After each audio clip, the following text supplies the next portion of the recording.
मेरी ओर देखो। यदि मैं भी तटस्थ होकर निष्क्रिय हो जाऊं, न्याय का समर्थन ना करूं, अन्याय का प्रतिरोध न करूं, तो लोग मेरा अनुसरण करके निष्क्रिय हो जाएंगे, कर्म का त्याग करेंगे और इस लोक का सारा विधान अस्त व्यस्त हो जाएगा, संसार नष्ट हो जाएगा। श्रेष्ठ लोगों को दूसरों को अधर्म से बचाने और धर्म के रास्ते पर चलाने के लिए आदर्श कर्मों का उदाहरण दिखाना पड़ता है। मैं भी इसी उद्देश्य से कर्म करता हूं। इसलिए नहीं करता कि मुझे कर्म करके कुछ पाना है, असाध्य को साधना है। सब तो मेरे वश में है। यद्यदाचरति श्रेष्ठस्य तत्देवेतरो जनः स यत् प्रमाणं कुरुते लोकस्तदनुवर्तते। हे केशव, तुम कहते हो कि प्राणी को सारे कर्म इस प्रकार करने चाहिए जैसे वो भगवान की पूजा कर रहा हो अथवा लोक कल्याण के लिए कोई यज्ञ कर रहा हो, जैसे द्रव्य यज्ञ, ज्ञान यज्ञ आदि। तो हे माधव, मेरे मार्गदर्शन के लिए मुझे ये बताओ कि मेरे लिए कौन सा यज्ञ उचित होगा। रण यज्ञ। रण यज्ञ? हाँ पार्थ, तुम एक क्षत्रिय हो। धर्म की रक्षा के लिए ही शस्त्र धारण करके तुम इस युद्ध भूमि पर आए हो। इसलिए इस समय तुम्हें सबसे पहले रण यज्ञ ही करना चाहिए, अर्थात युद्ध करना चाहिए। हे पार्थ, कर्म योगी का जीवन भी एक यज्ञ ही होता है।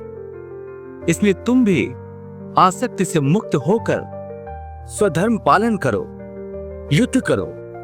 हे पार्थ, यदि तुम धर्म के लिए युद्ध रूपी यज्ञ करोगे तो दूसरे लोग भी तुमसे धर्म की प्रेरणा लेंगे, क्योंकि श्रेष्ठ पुरुष जो जो आचरण करते हैं, अन्य पुरुष वैसा ही आचरण करते हैं।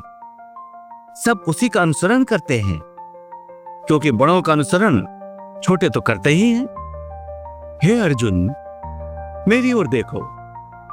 यदि मैं भी तटस्थ होकर निष्क्रिय हो जाऊं, न्याय का समर्थन ना करूं, अन्याय का प्रतिरोध ना करूं, तो लोग मेरा अनुसरण करके निष्क्रिय हो जाएंगे, कर्म का त्याग करेंगे और इस लोक का सारा विधान अस्त व्यस्त हो जाएगा, संसार नष्ट हो जाएगा। इसीलिए श्रेष्ठ लोगों को दूसरों को अधर्म से बचाने और धर्म के रास्ते पर चलाने के लिए आदर्श कर्मों का उदाहरण दिखाना पड़ता है। मैं भी इसी उद्देश्य से कर्म करता हूं। इसलिए नहीं करता कि मुझे कर्म करके कुछ पाना है, असाध्य को साधना है। सब तो मेरे वश में है। यद्यदाचरति श्रेष्ठस्य तत्देवेतरो जनः स यत् प्रमाणं कुरुते लोकस्तदनुवर्तते। न मे पार्थास्ति कर्तव्यं त्रिषु लोकेषु किंचन नानवाप्तुमवाप्तव्यं वर्त एव च कर्मणि। हे पार्थ, अहंकारी मनुष्य समझता है कि वो स्वयं कर्म कर रहा है, परंतु वास्तव में इसका कर्ता साक्षात ईश्वर है।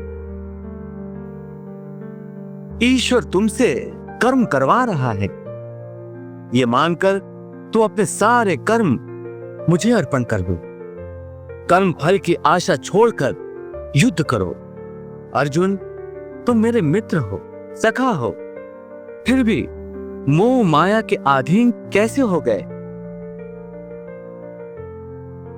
याद रखो पार्थ कि अधर्म का साथ देने वालों का विनाश अधर्मियों की तरह ही होता है, और जो तुम्हारी तरह धर्म के मार्ग से हट जाता है और धर्म पर चलने वालों का साथ नहीं देता, वो अनजाने में अधर्म का ही साथ देता है, अधर्मियों की सहायता करता है।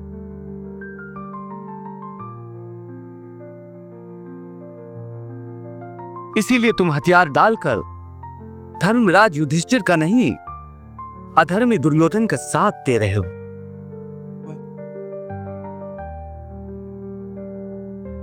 हे अर्जुन, तुम महात्मा हो, महात्मा जो दूसरों के लिए जीते और दूसरों के लिए मरते हैं। वो अपना जीवन और अपनी मृत्यु दोनों ही लोक कल्याण के लिए समर्पित करते हैं। इसलिए तुम्हें भी लोक कल्याण के लिए जीवन मृत्यु के स्तर से उठकर सोचना और निष्काम कर्म करना चाहिए। हे अर्जुन, जीवन देने वाला और लेने वाला मैं हूं, जन्म भी मैं हूं। हे अर्जुन, जो अज्ञानी मेरी निंदा करते हैं, मेरे बताए हुए कर्म योग को नहीं अपनाते, वो नष्ट हो जाते हैं। क्योंकि जो अहंकारी होते हैं वो अपने अहम से बने रहते हैं, इसलिए अपने आप को समर्पित नहीं करते। समर्पण का अर्थ है अपने आप को, अपने संपूर्ण अहम को प्रभु के चरणों में विलीन कर देना। इस प्रकार जो पूर्ण समर्पण करता है, वो चाहे संसार का सबसे बड़ा दुराचारी भी हो, मैं उसे तत्काल अपनी शरण में लेकर निष्पाप कर देता हूं।